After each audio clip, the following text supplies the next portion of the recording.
Thorp, and Fran is going to tell us about a very long period of service, and she started out in the Army Nurse Corps.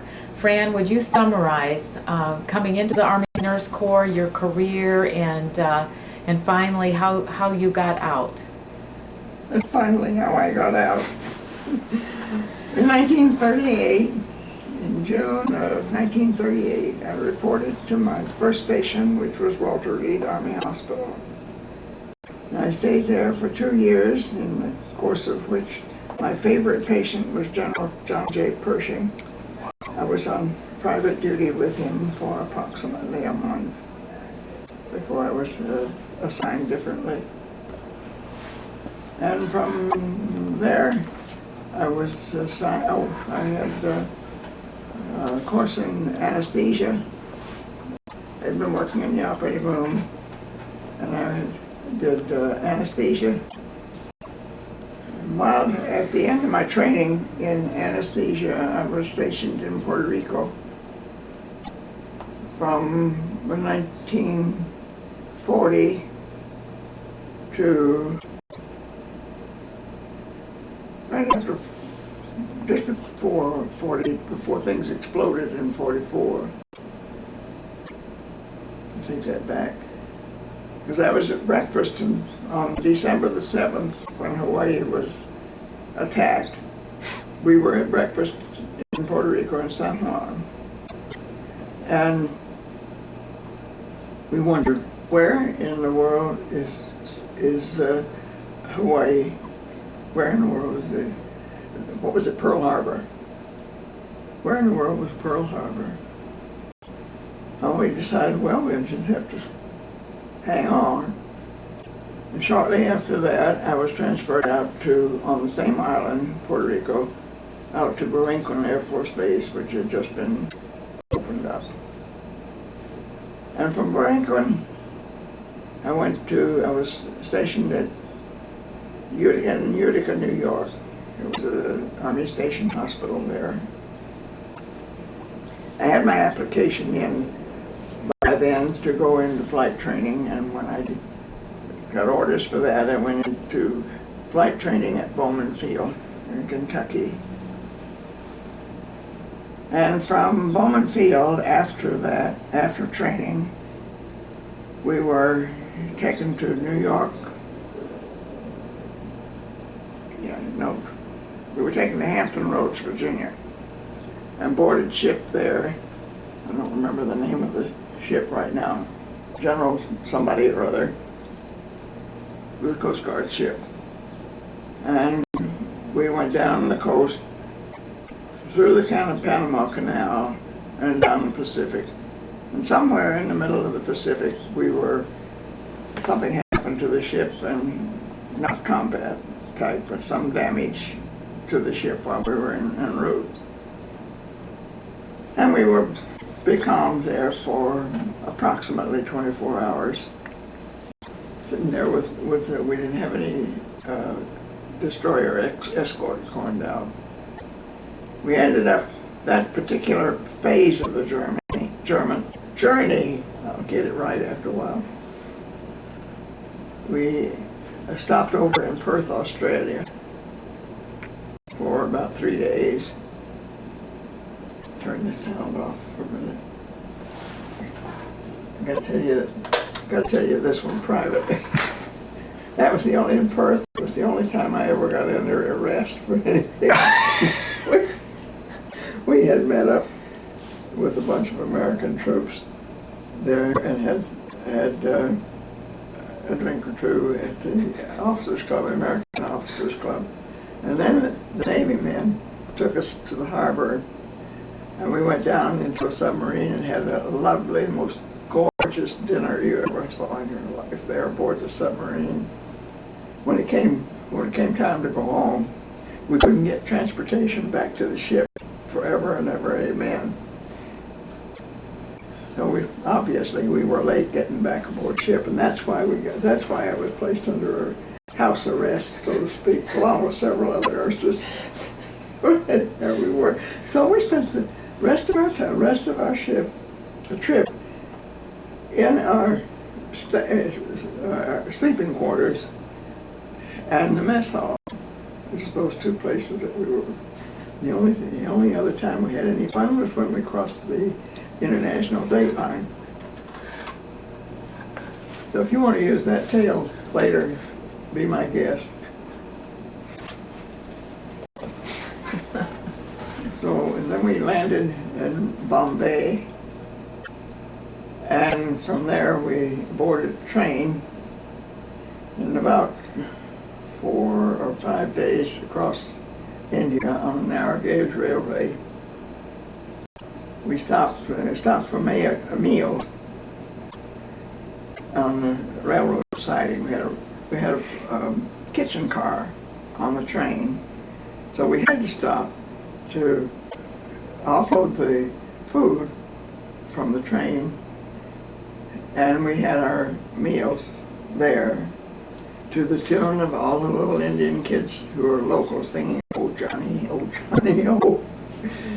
Well, that netted them quite a bit of sweets from our rations. We enjoyed that every stop.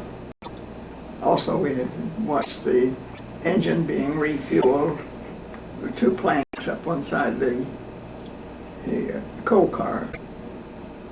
And the women of the area with baskets on their heads went up the ramp on this side, dumped their coal, walked across down the other side, and this goes on for several hours while we reload the coal car. We ended up, after a fascinating trip across India, I think it took us about 3 days to get from Bombay to Calcutta. And from there, in Calcutta, we were assigned duty in a local hospital in Calcutta until they could decide what to do with us. Now this was in 43, I think it was 43. I may have some of these dates screwed up, but Who were you taking care of? Who were the patients? Who were you taking care of? At this point, we were not handling any patients. We were just trying to get us into position. And we spent a month there in Calcutta before they decided what to do with us. And they sent us up. We were flown up to Lido, which was the beginning of the Burma Road, the India end of the Burma Road. And that's where we stayed the remainder of our tour. So we were flying down into Burma, bringing our patients out from collection points. The routine was that we were sent out in teams, and we would drop a team of 2, a nurse and a technician, dropped off at various fields along the way, and then whoever was on the last drop-off usually ended up at a place called Mitchinah that stands out in the annals of the war in Burma. And we pick up our patients there and bring them back to Lido, which was the closest to a ground hospital, an army hospital. They're in a nearby village. Right at this moment, off the top of my head, I can't remember the name of that village. But our patients were offloaded and carried there. And then at various times, I hesitate to give you a routine for this, a kind of schedule, but we flew into other areas. One flight going out every morning with several crews on board, several medical crews on board, consisting of a nurse and a technician and their necessary equipment. And they would be dropped off at other stations like Mitchinah, Dinjan, Momak, Malu, Tinkoxican, and other places up the road, so to speak. We'd pick up our patients there, and hitchhike home with our patients. The main aircraft that we used at that time was the C-47. And occasionally for a cross-country run from Lido to Karachi, we would use the C-46 there and back. We'd go over, take our patients over on their first leg home and pick up whatever necessary, whoever necessary, to come back to our place. There was one flight that I particularly remember, taking patients into Karachi. We are RON there, and we went out to dinner, of course, in the local Indian hotel. And walking down the street, children at that time apparently were carefully trained to beg properly. And we walked down the street. There was one little urchin I remember particularly. He was a cute little guy. He couldn't have been over 6 years old. He walked alongside of us. We were lined up in a row. Walked alongside of us, and he'd reach out and tickle us get hold of the sleeve and shake it just a little bit to get your attention. Ma'am Saab, no money, no. But anyway, no money, no checks, no flight pay. And so that generated a few on us for a very excellent performance. We got our way back. The only flight that I really remember strongly between Karachi and Lido was one that we picked up a generous number. I think there were about 15 or 18 new pilots who just come into India from the States. They were fresh out of flight training. Loaded them on a C-46. Ran into difficulties with the engine, so we had to land at what's the city with the Taj Mahal, near the Taj Mahal. Anyway, we had the RON there. Agra? Yes. And the RON there, and the next morning, after having got our aircraft lined up again, flew on back into into Lido.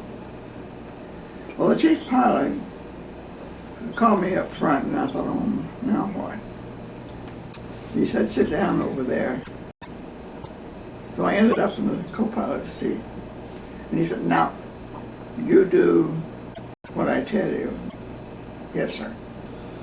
So I'm sitting there just like I knew what I was doing.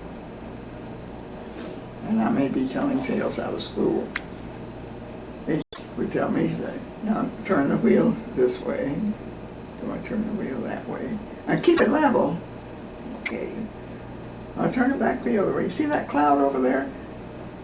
Run. I want you to go around that cloud, like so. This kept up until it was time to get back to land at Lido. We landed. The young pilots back in the back were wondering what was going on. They were not too happy about this. When we went ashore there in Lido, I don't think I've ever seen such a bunch of green people in my life. They were not accustomed to flying clear. The chief pilot happened to be their boss, and any complaints that they had heard there didn't exactly go unheeded. And I never got a chance while I was there to go over the hump. Some of our squadron did. I never got a chance. I did fly down into Burma. I had the very great pleasure of landing in Malu, where the Burma surgeon was headquartered. This was after he had hiked out of the Burma jungles just ahead of the Japanese for a while. And he had reestablished his hospital in a Burmese temple. And they invited us to, while they prepared patients to go work, to have lunch with them there. It was really delightful to meet and speak with this man. And he invited us to come back anytime we could. The only other adventure that I remember in India was one that didn't turn out satisfactorily, shall I say, as far as patient care is concerned, because I played nursemaid that day to a load of maps which had to be delivered to a British contingent up in some faraway jungle that had strip that had been dozed out of the jungle just shortly before. We weren't sure that it was quite a safe place to be, so we were told to exercise extra care. And he told me to stay aboard. Now, mind you, I'm a very glamorous Thorp with two little pigtails. And I hadn't hadn't had any beauty treatments for years, or it seemed to me like years. I had two little pigtails out here, and a baseball style cap on, fatigues. I stayed inside, so he said to me, you stay here. I don't want you seeing yet. We don't know what we're going to run into. I stood it as long as I could, staying concealed, so I went down and stood in the doorway. The men were all standing around gathering, talking away. I stood in the door for a couple of seconds and everything stopped. Nobody said a word. I'm not sure they were even breathing there for a minute. My God, a woman! So I went on down and talked to her. My technician turned around and looked at me and says, Lieutenant, can I touch you? He reached over, touched my arm with his finger. From then on, it was just sort of duck soup. We didn't have any patients. The patient I went up to pick up was a dental patient, and he'd already been blown out by an L5. So I played nursemaid all that day to a load of maps. And that was mostly my sad story. I came back to Lido and ran several more flights after that. Then I got word that my father had died and I was being sent home. I didn't like that one bit, for either reason. So I ended up back in the States. And back in the days of rationing, I went home for a little short leave anyway. And my mother had used her very last beef ration to purchase a roast. And in all the fuss and feathers of my coming home, she burned the roast. She didn't like it. She wasn't happy about it. But we took care of all the other affairs, and I went back my next station to Mitchell Field in New York. And I was there taking care of incoming patients from European theater. We got to take care of them, get them stabilized, and then send them on to their station nearest their home for further care. And from then on, things just sort of went from interesting to interesting on various and sundry stations. From there, I went from Mitchell. Where did I go? I went to part of the time I spent about 4 years in San Antonio at Randolph. And I went from there to one of my more interesting assignments, which was a clothing and testing detail into the tundra out in northern Canada up to Fort Churchill in Canada. Oh, before that we went up to the top of Mount Washington for a break-in deal on the same clothing testing type of detail. Then we went up to Churchill, Fort Churchill, and lived on the tundra for about a week or so, testing all this clothing and stuff. And from there, I went back to Randolph for a short period, and I was assigned then to Fairbanks in Alaska for 3 years. And back outside to New Mexico, Roswell, where later all the UFOs were supposed to be coming down. I missed all the fun there. Because I was back, by that time I was back in Anchorage for my last 4 years of duty. And I retired from Anchorage in 1966. And that's it. That's my sad story. Okay, your first tour at Randolph, when you were first there, before you went on this clothing testing detail, what did you do at Randolph then? Oh, I was with the School of Aviation Medicine teaching flight nurses. Doing a little touch of anesthesia now and then. And so that was that a new flight training area? That was, no, that was... You had gotten your training somewhere else. I took my training at Bowman Field in Kentucky. I failed to mention that at all. But I took my flight training at Bowman Field in Kentucky. And from there, I went to India. Mm-hmm. And when I came back from India, I went to Mitchell Field. And from Mitchell Field, I went to Luke Air Force Base in Phoenix, Arizona. And from, I forgot where I went from Luke. Oh, I went to Germany. I went to Germany and had a job as chief nurse at Bitburg. What rank were you then? By that time, I was major. And then you went to Randolph and started teaching. After Germany? After when? After Germany? No, I was before Germany. Okay. Well before Germany. Okay. I went to Randolph at the end of the war in about 44, somewhere in there, and I went to Germany in 54. Okay. Now, tell me a little bit more about this clothing testing detail. You were simply chosen to be part of a group testing? I was in a group. Was it all medical people? No, they weren't all medical. There were two, I think there are 2 or 3 nurses. 2 nurses, one from Air Force, one from Army.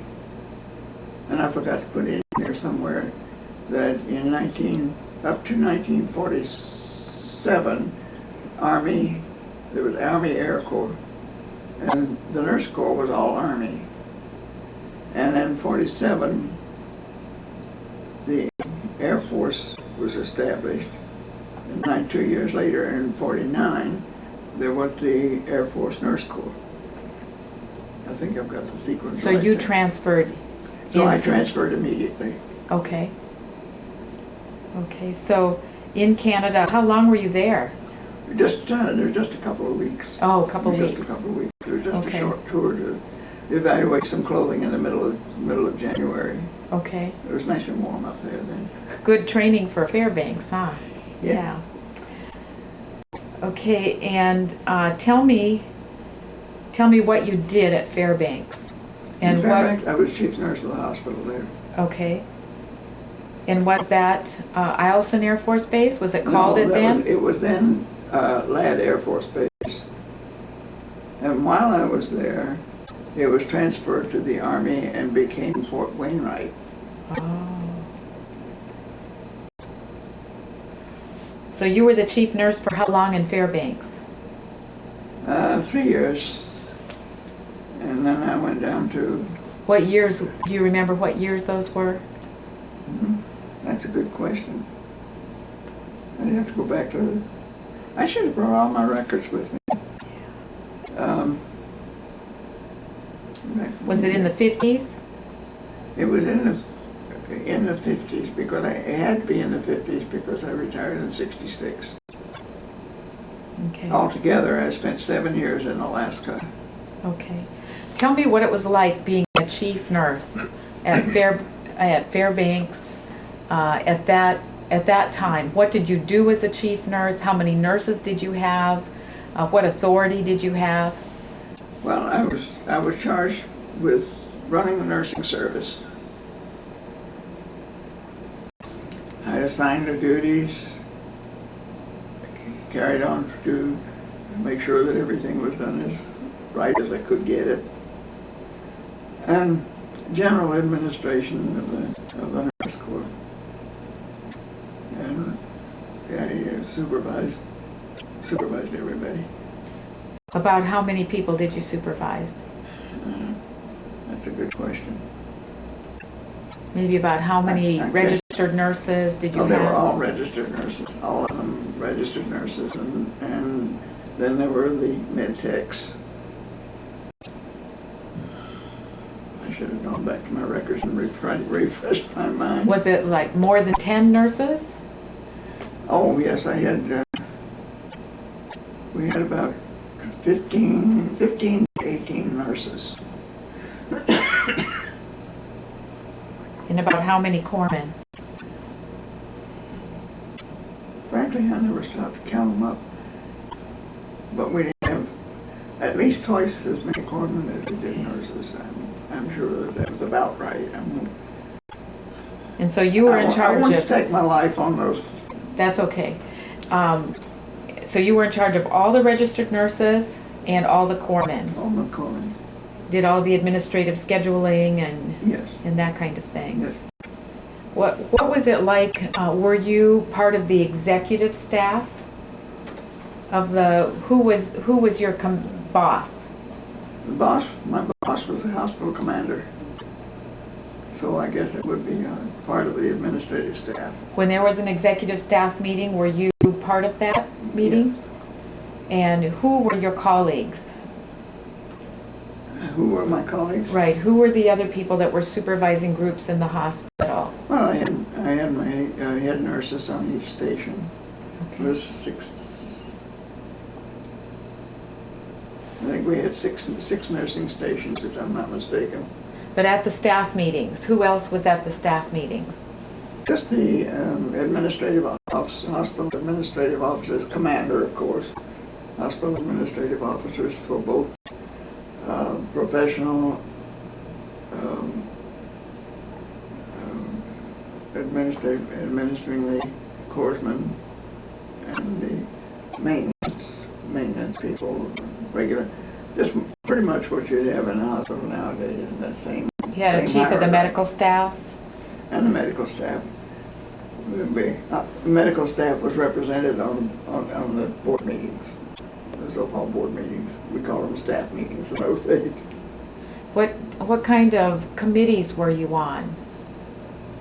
Were there various committees in the hospital working on various things? No, not particularly that I recall. If anything went wrong, on the nursing end, nursing angle, or in patient's care, I was responsible. What was the toughest thing about being a chief nurse there?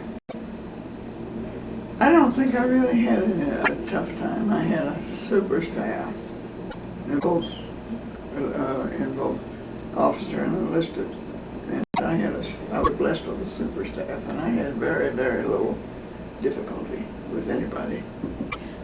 How did you get from place to place? How were you transported in Well, Fairbanks? we didn't go around too much, except locally. Many of us had home cars, and we'd go when, as, and if the time permitted.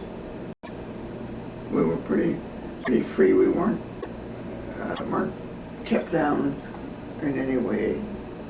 Nurses did pretty much what they did. Was it pretty cold?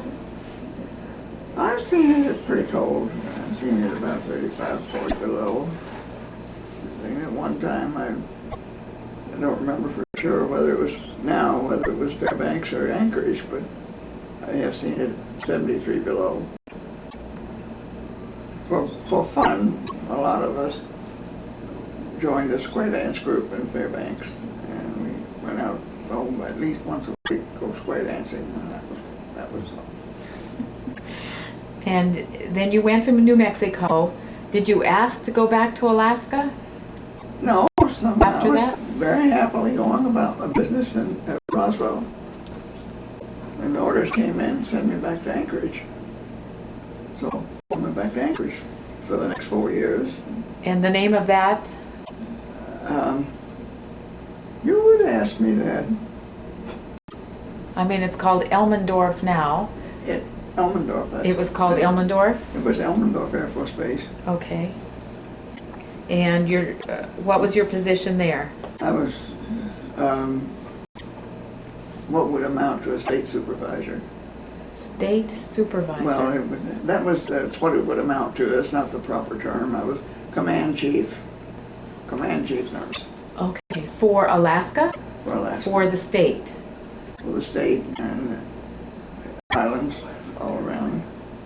Was it Alaska Air Command? Yes. Okay. And what were your responsibilities? Pretty much what they were in Fairbanks. They have expanded a bit. I was partly responsible for outlying stations, medical care out in the islands around. People that were doing military medical care. The corpsmen who were looking after the ice stations. Tell me some of the places that you were, Well, it was that you visited. Ice Station Charlie. There was a big ice cake floating around in the Bering Sea. And that was the northernmost. Now that was an island or It was an ice cake, ice cake? ice floe. It was an iceberg? Yep. And that you Not had a mountainous type thing, but it was a big ice floe. and you had a We medical had a whole station on it? We had a whole station mounted on that ice floe. How many people were there? I don't know what the full population was, but we used to land C-46s there.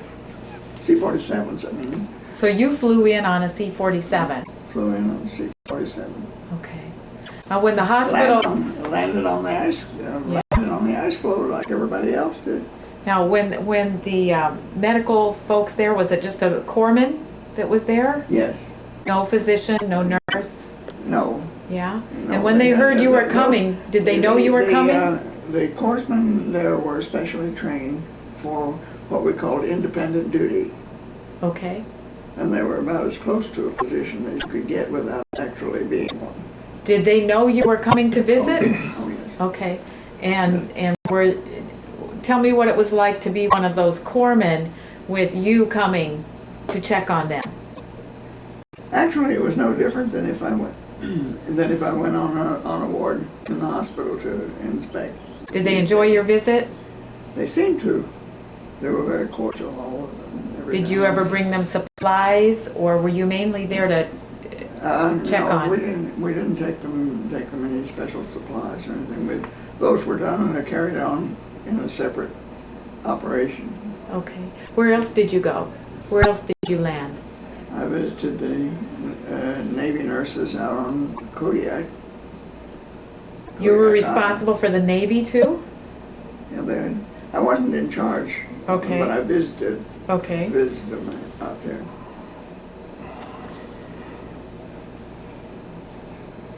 And, Remember anywhere else that you landed? pardon me? Do you remember anywhere else that you landed? Mostly I didn't do a lot of flying up there. I just pretty much stayed put. I was in Anchorage when the 1962 earthquake came along. 1964. 64. I really have my dates all screwed up. But you were in Anchorage Yes, when that happened. I was not only in Anchorage, I was a patient in a hospital, Yeah. having been in an automobile accident about 3 days before.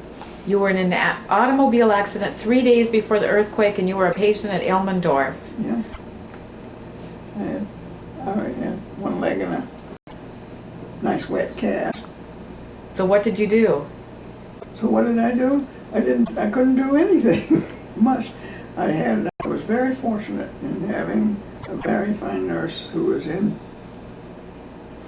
working in the emergency room in the outpatient clinic, and she coordinated most of the activities down there. And her name was Phyllis Parcells, and she really was a mainstay. I had to walk down the stairs when I was on the 6th floor of the hospital, and I walked down the stairs, and they took care of me from down there, and then they lost me temporarily. And so there it was, and somebody else got to do all the things I was supposed to do. Oh. So the base, Elmendorf Air Base, was not affected by the earthquake? It was affected to the point where we had something like 18,000 feet of linear cracks in the building. All the floors were messed up, not cracked, but broken down. Stairways were not very safe going up and down, but that's how we evacuated our hospital. I was really, really impressed with them. But we evacuated 188 patients and 22 newborn infants and one on the way. That's after things stopped shaking. Where did you take them? Many of them were taken to the nurses' quarters, which were lower and on more stable ground, and weren't apparently very affected from the quake.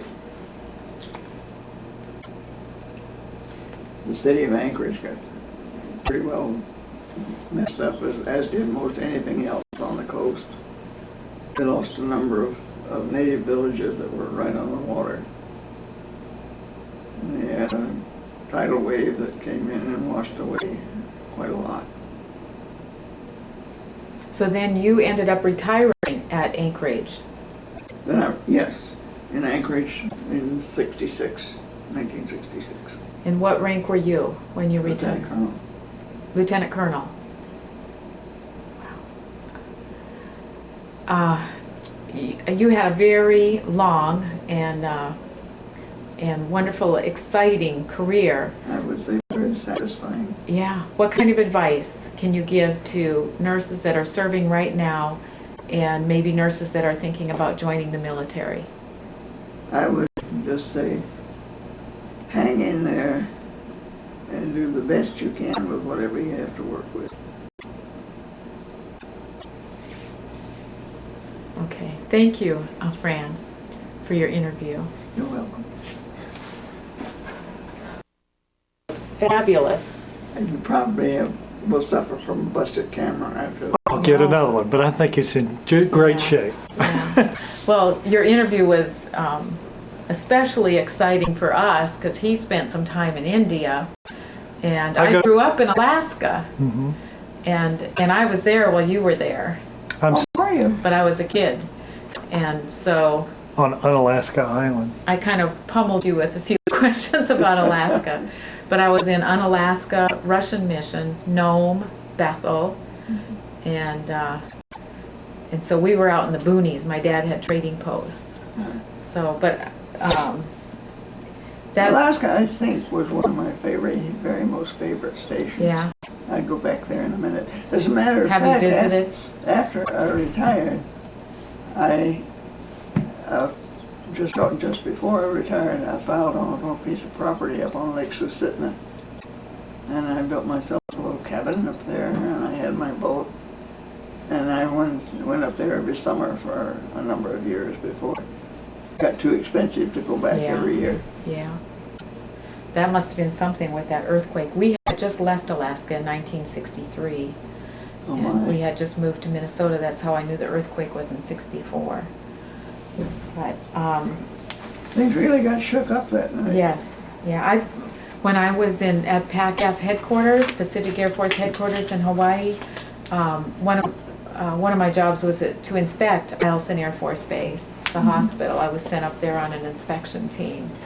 And When I was in Anchorage, I forgot about that. I was in a way responsible for the hospital at Eielson. I was wondering about that, yeah. And I was like as command chief. I go down for a visit twice in a while. yeah. So you Sometimes I go down just to get away from Anchorage. I think my mom was teaching school in Fairbanks while you were in Fairbanks. Wouldn't that be nice? Yeah, yeah. Oh. Anything else I Well, screwed up? no, It was a great interview. That was wonderful. There's, so much more, of course, that I could ask, and I may end up calling Go ahead you. and ask if you want. Yeah. If you have the time, I'm willing to talk.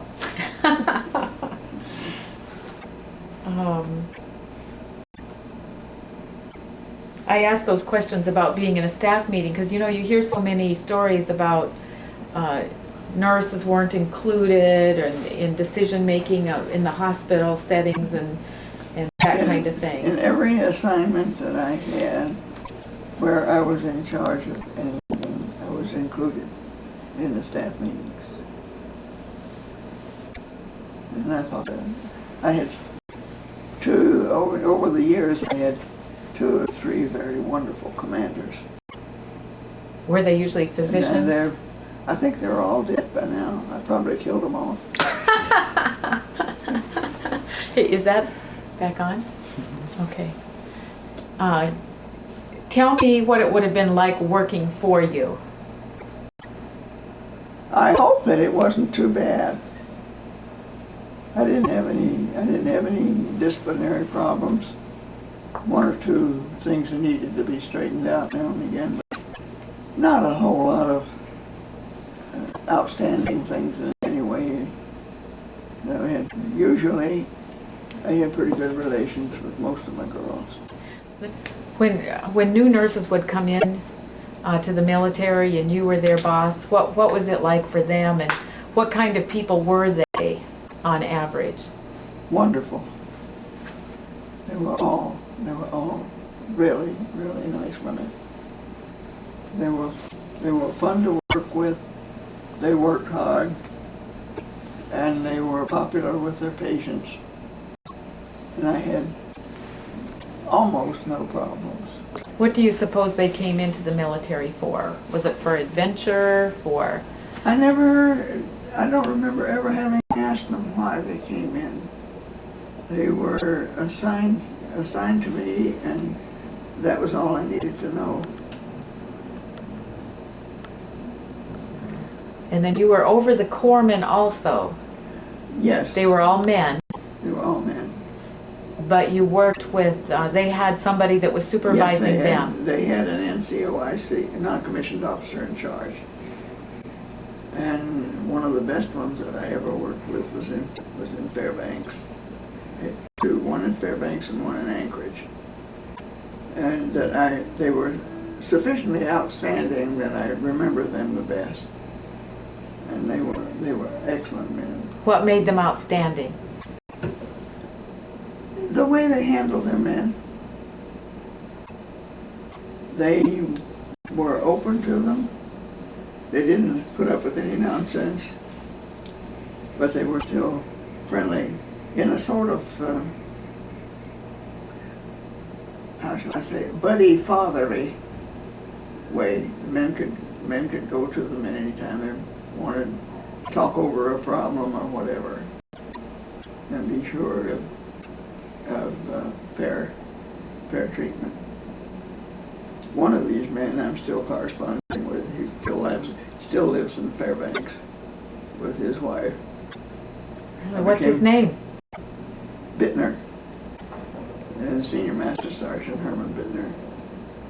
And he's been retired almost as long as I have. Have you written your stories, published articles? Have you written some of your stories? You haven't written anything? Not except the family. family archives are long since gone, I think. Okay. I do have one thing that surprised somebody today. A copy of every set of orders I've ever received. From the letter I got from then commander, who was a major to the nurse corps, to a goodbye letter. I'm sorry about that. You reached your 28 years and age 52, and you got a double whammy there. Sorry about that. You can't stay on active duty anymore. So was age 50, what was the age? When I went into the service, we could stay in until age 52 or 28 years, whichever came first, and I hit the jackpot. Okay, okay. Thank you. That's about my sad story. Okay. An old doctor who had served in World War I. Keep a copy of every set of orders you get. So I did. And now I've ended up with three fat volumes of orders. You don't have to turn that back on, but you have full military benefits now, don't you? Yes. Full retired benefits and, okay.